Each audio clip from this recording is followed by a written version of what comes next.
नमस्कार साथियों, मैं आचार्य रामजस सेन स्वागत करता हूं हमारे YouTube चैनल आचार्य रामजस सेन में। साथियों, जैसा कि आपको ध्यान में है कि रीट और इनके समकक्ष परीक्षाओं के लिए तथा सेकंड ग्रेड के RPSC सेकंड ग्रेड संस्कृत के लिए साथियों हमने संस्कृत भाषा कौशल विकास अथवा भाषाई कौशल के विकास का हम बिंदु पढ़ रहे थे साथियों। और इसके अंतर्गत साथियों यहाँ तक आते हुए हमारी संस्कृत शिक्षण से संबंधित 9 कक्षाएं पूरी हो चुकी है साथियों। इस 10वीं कक्षा में मैं आप सभी का हार्दिक स्वागत करता हूं साथियों आज के जो इस वीडियो के अंतर्गत जो हम देखने वाले हैं वो लेखन कौशल का विकास जो बिंदु है उस बिंदु को हम देखेंगे साथियों। लेखन कौशल के विकास और लेखन कौशल का हम परिचय देखेंगे, उसके विभिन्न प्रकार देखेंगे एवं लेखन कौशल विकास की जो विधियाँ हैं उन विधियों के बारे में हम आज इस वीडियो में देखने वाले हैं साथियों। इस वीडियो की मैं पूरे तरीके से अच्छे तरीके से शुरुआत करूं उससे पहले साथियों आपसे एक आग्रह करता हूं कि आपने अभी तक भी अगर हमारे YouTube चैनल आचार्य रामजस सेन को सब्सक्राइब नहीं किया है तो नीचे दिए गए लाल बटन को दबा करके आप हमारे चैनल को सब्सक्राइब करें साथियों। और वहां उस लाल बटन के पास में जो एक बेल आइकन है साथियों, अर्थात जो घंटी का बटन है साथियों, उस घंटी के बटन को जरूर दबाएं ताकि आने वाले हर वीडियो का नोटिफिकेशन आपको तुरंत प्राप्त होता रहे साथियों। तो साथियों बेल आइकन दबाना आपको नहीं भूलना है, क्योंकि बेल आइकन दबाओगे तो हर वीडियो का नोटिफिकेशन तुरंत आपको मिलेगा साथियों यूट्यूब पे। साथियों अब चलते हैं हम अपने विषय वस्तु की ओर। लेखन कौशल के बारे में आज हम देखने वाले हैं, तो लेखन कौशल की तरफ प्रस्थान करते हैं साथियों। तो हमारे जो चौथा कौशल है साथियों, हमने 3 कौशल तो देख लिए हैं और जो चौथा कौशल है वो चौथा कौशल है लेखन कौशल। क्या है साथियों? लेखन कौशल। अब लेखन कौशल की बात कर लेते हैं, तो यहाँ मैं थोड़ा इसको लेखन कौशल की बात करें तो ये चौथे नंबर का कौशल है साथियों। और चौथे नंबर का होने के कारण से यह जो कौशल है ये अंतिम कौशल है। कौन सा है साथियों? अंतिम कौशल। अर्थात चारों कौशलों में जो सबसे अंतिम कौशल है वो कौन सा है? तो साथियों लेखन कौशल है। तो यहाँ देखिए क्रम की दृष्टि से यह जो कौशल है ये अंतिम कौशल है साथियों। जैसे क्रम दृष्टिया अंतिम कौशल अस्ति, तो यहाँ आपको उत्तर देना है साथियों लेखन कौशल। और देखो जो अगला प्रश्न जो बनने वाला है वो प्रश्न है इसमें यहाँ से बनेगा साथियों, और वो प्रश्न मैं आपको बता देता हूँ। भाषाई कौशलों में जो यह कौशल है ये सबसे क्लिष्ट कौशल माना जाता है साथियों। तो सर्वाधिक क्लिष्ट कौशल अस्ति या सर्वेषु क्लिष्ट कौशल अस्ति, तो यहाँ साथियों आपको सबसे क्लिष्ट कौशल किसको माना जाता है? तो सबसे क्लिष्ट कौशल लेखन कौशल को माना जाता है साथियों। यहाँ आपकी मेमोरी चेक करने के लिए मैं एक पुराने प्रश्न पर वापस रिपीट करूंगा साथियों। तो आप बताइए, देखिए सबसे सरल कौशल कौन सा माना जाता है? ये बताइए आप, जैसे अपने दिमाग में सोच लीजिए आपकी सबसे सरल कौशल कौन सा है। तो सबसे सरल कौशल साथियों मैंने आपको बताया है कि श्रवण कौशल, अर्थात जो श्रवण कौशल होता है वो सबसे सरल कौशल होता है, जबकि जो सबसे कठिन कौशल होता है वो सबसे कठिन कौशल होता है लेखन कौशल। अब इसके आगे परिभाषा की बात करें साथियों, तो परिभाषा के अंतर्गत देखो इसकी परिभाषा है लेखन कौशल की, अपने मन के भावों को लिख करके अभिव्यक्त करना ही लेखन कहलाता है। यानी जो अपने मन के अंतर्गत जो भाव है उनको अभिव्यक्त करने के लिए अगर हम लिखने का तरीका अपना रहे हैं तो लिख करके क्या करना, अभिव्यक्त किया जाता है, उसको क्या कहते हैं? लेखन कहते हैं साथियों। तथा लेखन में कुशलता प्राप्त करना ही लेखन कौशल कहलाता है साथियों। उस लेखन में हम जब कुशलता प्राप्त कर लेते हैं, प्रवीणता प्राप्त कर लेते हैं, दक्षता प्राप्त कर लेते हैं, तो वो ही हमें वो कुशलता ही क्या कहलाती है साथियों? लेखन कौशल कहलाता है। आगे देखते हैं कि लेखन कौशल के उद्देश्य क्या क्या होने चाहिए, बालकों में लेखन कौशल का विकास क्यों होना चाहिए साथियों। तो इन लेखन कौशल के उद्देश्यों की तरफ हम बढ़ते हैं साथियों। तो लेखन कौशल के उद्देश्यों की तरफ बढ़े तो देखो लेखन कौशल के जो उद्देश्य हैं वो 9 उद्देश्य मैंने यहाँ आपके सामने रख रखे हैं साथियों। और इनका आप चाहे तो एक बार स्क्रीनशॉट भी ले लें ताकि आपको ये अच्छे तरीके से ध्यान में आ जाएंगे साथियों। तो उसमें क्रम वाइज आपको बताता जाता हूँ कि बालकों में लेखन कौशल का विकास क्यों होना चाहिए, उनके क्या क्या शिक्षक द्वारा उद्देश्य निर्धारित किए जाते हैं। तो देखो पहला जो उद्देश्य है वो पहला उद्देश्य है शब्दों की शुद्ध वर्तनी का विकास होना। यानी शब्दों में शुद्ध वर्तनी शुद्धि हो, शब्दों में वर्तनी शुद्धि लगाए बालक, उसका विकास करने का जो पहला उद्देश्य है वो है लेखन कौशल का उद्देश्य है साथियों।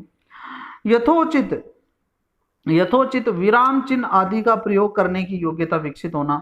यानी विराम चिन्ह आदि जो प्रकार के जो चिन्ह होते हैं साथियों, उन चिन्हों का प्रयोग करने की योग्यता विकसित हो बालकों में, इसीलिए लेखन कौशल का ये उद्देश्य है साथियों दूसरा। तीसरा जो उद्देश्य है साथियों वो है भावों को स्थिर रूप प्रदान करना। यानी जब भी कोई लेखक लेखन करता है साथियों तो उसके भाव क्या होते हैं, स्थिर रूप प्रदान हो जाते हैं। जैसे कालिदास ने अनेक नाटक और ग्रंथ लिखे हैं साथियों, तो वो आज उनके भाव स्थिर रूप से हमारी ओर प्रदान कर दिए गए हैं साथियों। उसके अलावा है साथियों ये चौथा उद्देश्य है कि अनुलेख, प्रतिलेख और श्रुतलेख लिखने की योग्यता का विकास करना, ये भी लेखन कौशल का विकास उद्देश्य है साथियों। अगला जो पांचवा उद्देश्य है साथियों वो पांचवा उद्देश्य है सृजनात्मक शक्ति का विकास, अर्थात बालक लेखन कौशल से अपने सृजनात्मक शक्ति का विकास करें, तो ये भी इसका उद्देश्य है साथियों। फिर छठा उद्देश्य है लिखित अभिव्यक्ति को सुदृढ़ करना, बालक लेखन के माध्यम से लिखित अभिव्यक्ति को सुदृढ़ करे, इसी कारण लेखन कौशल का करवाया जाता है बालकों से। उसके अलावा है सातवां है लेखन की गति का विकास, बालक लिखने में की गति तीव्र हो, इसका विकास करने के लिए लेखन कौशल का जो उद्देश्य है ये भी उद्देश्य है इसका साथियों। फिर आठवां उद्देश्य देखते हैं, आठवां उद्देश्य है संस्कृत भाषा का शुद्ध एवं स्पष्ट लेखन, यानी संस्कृत भाषा का शुद्ध लिखे और स्पष्ट लिखे, इसी के लिए उनको लेखन कौशल का विकास करवाया जाता है। और नौवां उद्देश्य है भाषा पर अधिकार, अर्थात बालक का भाषा पर अधिकार हो साथियों, इसीलिए लेखन कौशल करवाया जाता है। तो साथियों ये जो है ये लेखन कौशल के उद्देश्य मैंने आपको बताए हैं, अर्थात लेखन कौशल क्यों करवाना चाहिए बालकों को लेखन क्यों करवाया जाता है, उसका निराकरण करने के लिए ये उद्देश्य निर्धारित है साथियों।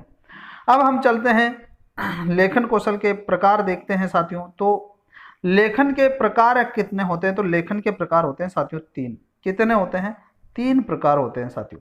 अब इन तीन प्रकारों की बात करें तो पहला प्रकार है साथियों अनुलेख, दूसरा प्रतिलेख और तीसरा श्रुतलेख।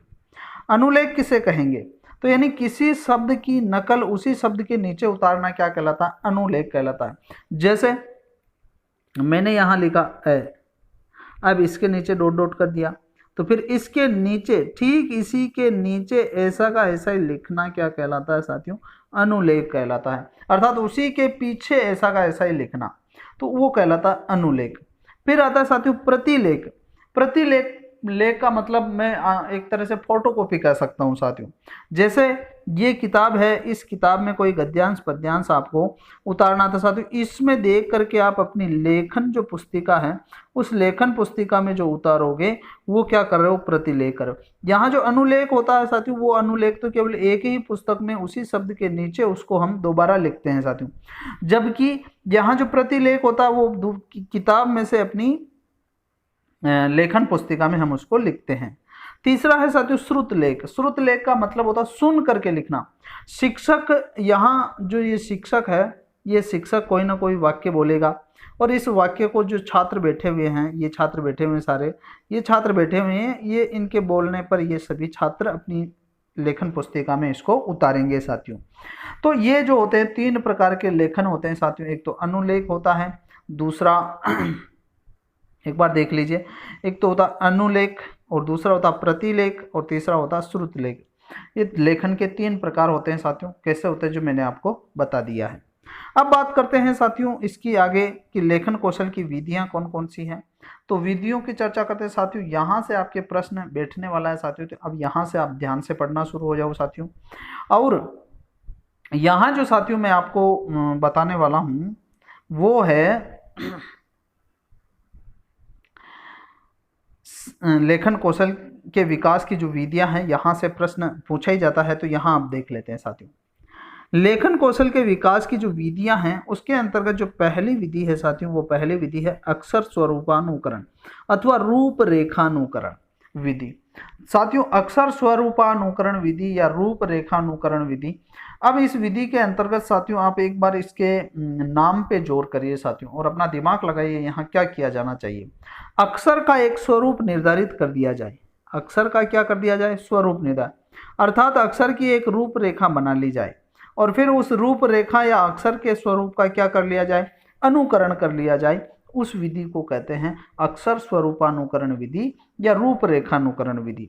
इस विधि में क्या होता है, इस विधि में शिक्षक वर्णों का स्वरूप डॉट डॉट यानी बिंदुओं के में बनाता है तथा छात्र उसका अनुकरण करते हुए अक्षरों के स्वरूप को जानता है। आपने कई पुस्तकें देखी होगी साथियों, यहाँ मैंने एक उदाहरण दिया है, जैसे ये ए है, ए को हमने डॉट डॉट में लिखा है। अब बालक से कहेंगे कि इसके ऊपर पेंसिल से लिखो, तो हम इसके ऊपर घुमाते हुए पेंसिल से लिखेंगे साथियों, और ये इस प्रकार पेंसिल से लिखेंगे, फिर यहाँ भी इसको भी हम पूरा करेंगे। तो इसे कहते हैं अक्षर के स्वरूप का अनुकरण करना, या फिर अक्षर की जो रूपरेखा बना दी जाती है उस रूपरेखा का क्या किया जाता है, अनुकरण किया जाता है। साथियों, जो अक्षर स्वरूपानुकरण विधि है जो कि लेखन कौशल के विकास की विधि है, ये प्रारंभिक के बालक जो होते हैं उनके लिए बहुत उपयोगी है, क्योंकि आपको ध्यान में उच्च स्तर में तो ये चीजें प्रयोग होनी ही नहीं चाहिए। तो साथियों, यहाँ बालक को अक्षर का स्वरूप ज्ञात हो जाता है। यहाँ यानी बालक अक्षर के स्वरूप को जानने लगता है कि ए किसे कहते हैं, ई किसे कहते हैं, वो फिर वहां लिखने का उसका अभ्यास हो जाता है साथियों। अब आगे बात करते हैं साथियों,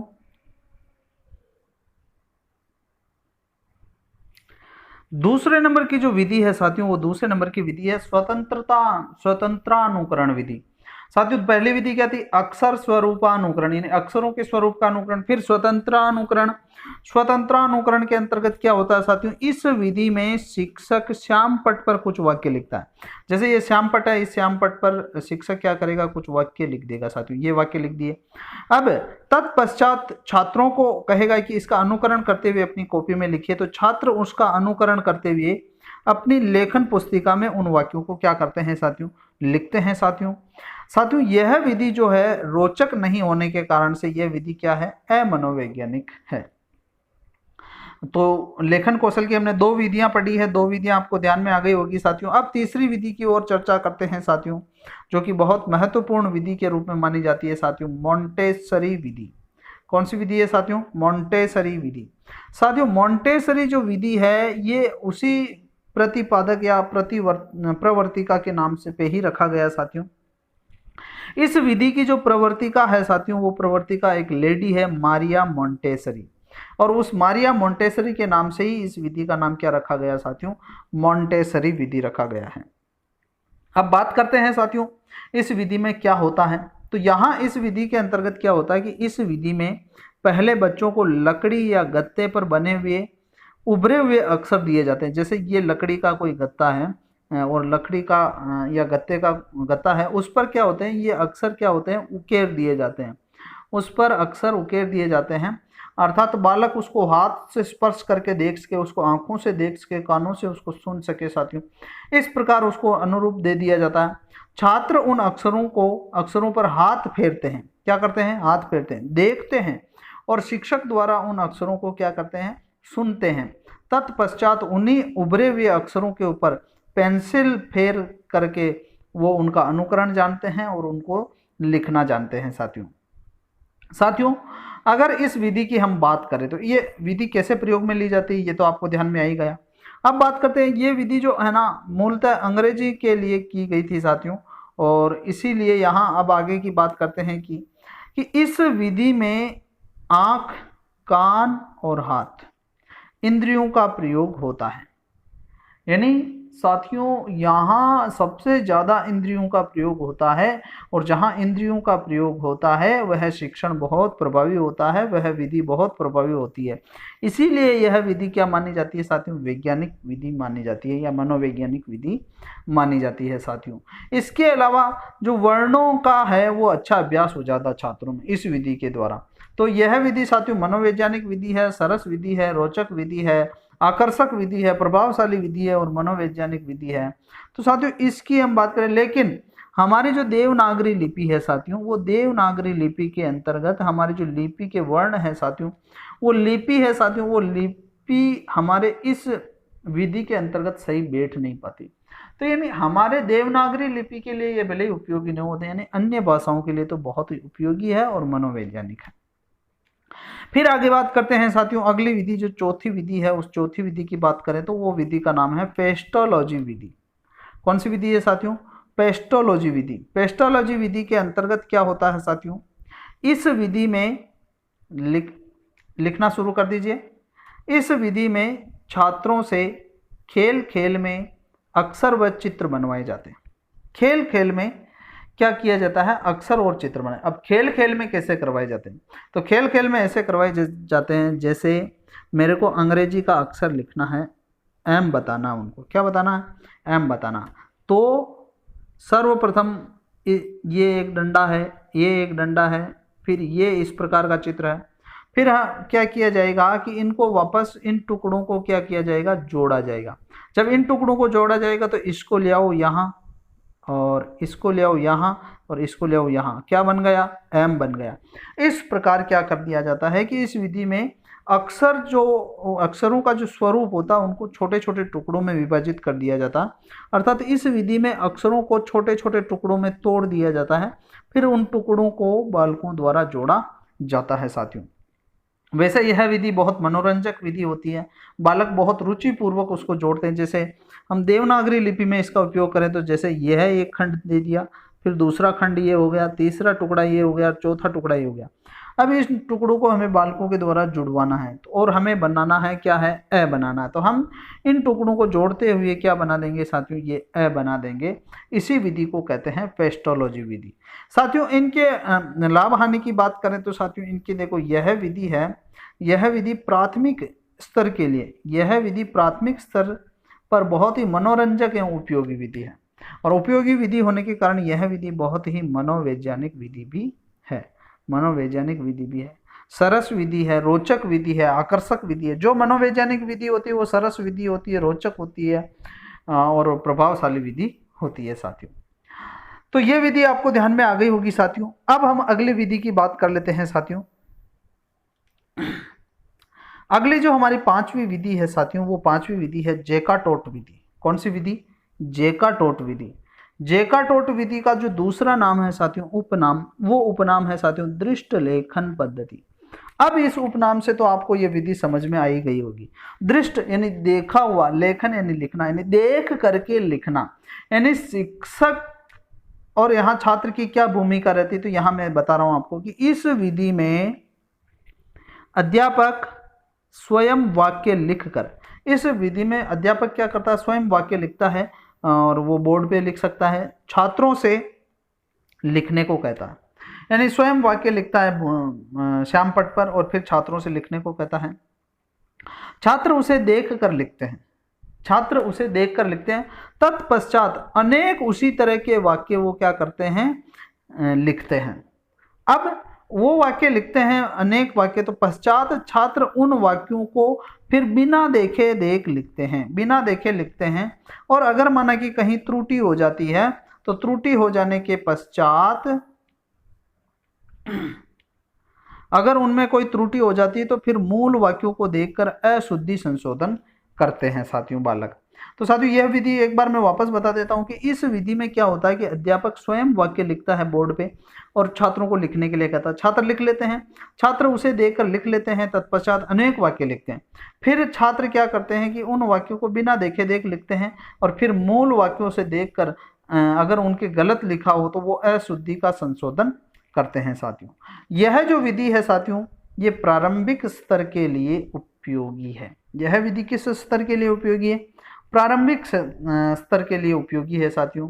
तो साथियों ये तो थी साथियों जो जितनी विधियां देखी हमने, ये सारी लेखन कौशल के विकास की विधियां थी।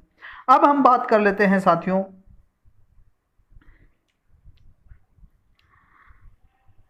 कि लेखन में दोष कैसे उत्पन्न हो जाते हैं। तो लेखन में उत्पन्न दोषों की भी बात कर लेते हैं कि बालक जब लिखते हैं तो उस लेखन में कुछ दोष उत्पन्न हो जाते हैं जो कि बालकों द्वारा नहीं होना चाहिए अथवा शिक्षक द्वारा उसका निराकरण करना चाहिए। तो लेखन में उत्पन्न दोषों की चर्चा करें हम, तो यहाँ साथियों लेखन में उत्पन्न दोषों की बात करें तो यहाँ देखिए पहला जो दोष है साथियों, अक्षरों का आकार असमान होना। जब भी कोई बालक अपना लेखन करता है साथियों तो अक्षरों का जो स्वरूप होता है वो क्या होता है, आकार होता है। वो कभी कोई तो अक्षर बड़ा हो जाता है, कोई छोटा हो जाता है। जैसे मेरे को लिखना है रामचंद्र, तो वो क्या लिखेगा, रा, और फिर यहाँ लिखेगा म चंद्र। अब ये जो लिखा है साथियों, अब ये एक बड़ा छोटा फिर बड़ा फिर ऐसे अक्षरों का जो आकार होता है वो समान नहीं होता है। ये पहली त्रुटि है जो कि बालक में सुधार करवाना चाहिए। दूसरी जो उत्पन्न दोष है साथियों कि अपनी मर्जी से झुके हुए शब्द लिखना। बहुत सारे बालक क्या करते हैं, अपनी मर्जी से ही अलग तरह के शब्द बना लेते हैं। जैसे हृदय लिखेंगे तो यहाँ ये हृदय में ये है को बहुत बड़ा लंबा कर देंगे, रामचंद्र के इस र को बहुत बड़ा ऊंचा कर देंगे, यहाँ इस र को बहुत लंबी रेखा खींच लेंगे साथियों। तो साथियों अपनी मर्जी से वो क्या करते हैं, झुके हुए शब्द लिखते हैं या स्टाइलिश शब्द लिखते हैं, ऐसा हम कह सकते हैं। साथियों जो तीसरा जो दोष उत्पन्न होता है बालकों में लेखन में, वो है सिरोरेखा का सम्यक न होना। अर्थात जो सिरोरेखा है, जैसे मैं यहां लिख देता हूं सुरेश, ये लिखा मैंने सुरेश। अब मैंने जैसे यहाँ सिरोरेखा बना ली, अब इस सिरोरेखा को मैंने बहुत सारे इस सिरोरेखाओं को लगाते ही नहीं है। अब यहाँ लगाते हैं तो बहुत सारे यहाँ तक ही रखते हैं सीमित, और पूरा लिखते हैं तो ये इस प्रकार यहाँ छोड़ना चाहिए हमें। तो ये इस प्रकार इस सही सिरोरेखा का प्रयोग करना चाहिए। शिक्षक द्वारा बालकों में यह सुधार करवाना जरूरी है साथियों। स्याही का सही न होना। बहुत सी बार क्या होता है कि बालकों का जो पेन की जो स्याही होती है वो सही नहीं होती, तो उससे भी थोड़ी लेखन प्रभावित होता है साथियों। तो वो भी सही हो तो ये थोड़ा गौण कारण हो सकता है साथियों। फिर उसके पश्चात अगला जो है साथियों दोष है, वो अनुच्छेदों में विभक्त न होना। जब भी बालक कोई ना कोई विषय वस्तु को लिखता है तो उसको अनुच्छेदों में नहीं विभक्त करता, वो सीधा सीधा क्या कर जाता है, लिखता रहता है। यहाँ से जैसे वो लिखना शुरू कर रहा है, यहाँ से लिख दिया, ये लाइन लिख दी, ये लाइन लिख दिया, अब वो लिखता जा रहा है, इसको लिखता जा रहा है। अगर वो इस विधि से नहीं लिख के फिर वो लिखे, जैसे ये यहाँ एक लाइन, फिर दूसरी लाइन, फिर तीसरी लाइन, फिर ये हो गया, फिर यहाँ एक लाइन छोड़ दो, फिर यहाँ से चालू करो, तो ये इस प्रकार अनुच्छेद बनाते हुए अगर वो लिखे तो वो जो लेखन होगा बहुत ही प्रभावशाली लेखन होगा। तो साथियों वहाँ अनुच्छेदों में विभक्त न होना, यानी बालक लेखन करता है तब उसको अनुच्छेदों में विभक्त नहीं करता है साथियों, तो यहाँ अनुच्छेदों में विभक्त करना चाहिए साथियों। तो साथियों ये लेखन में उत्पन्न दोष है, और उम्मीद करता हूँ कि ये वीडियो आपको बहुत पसंद आया होगा। साथियों अगर ये वीडियो आपको अच्छा लगा है और आपको लगता है कि ये वीडियो बहुत अच्छा बना है, आपके काम का बना है और आपके मित्रों के लिए उपयोगी है, तो पहली बात तो इस वीडियो को आप पहले लाइक करिए, और दूसरी बात इस वीडियो को आप अपने सभी मित्रों को शेयर करिए साथियों, और उन सभी मित्रों को शेयर करिए जो कि इस विषय की तैयारी कर रहे हैं साथियों, ताकि उनको भी इसका लाभ मिल सके और हमें भी एक तरह से मोटिवेशन मिल सके कि साथियों हमारा कितना जो विस्तृत है वो आप तक, लोगों तक पहुंच रहा है साथियों। और इस वीडियो को यहाँ तक देखने के लिए आपका बहुत बहुत धन्यवाद ज्ञापित करते हुए अगले वीडियो तक आपसे विदा लेता हूँ साथियों। बहुत बहुत धन्यवाद।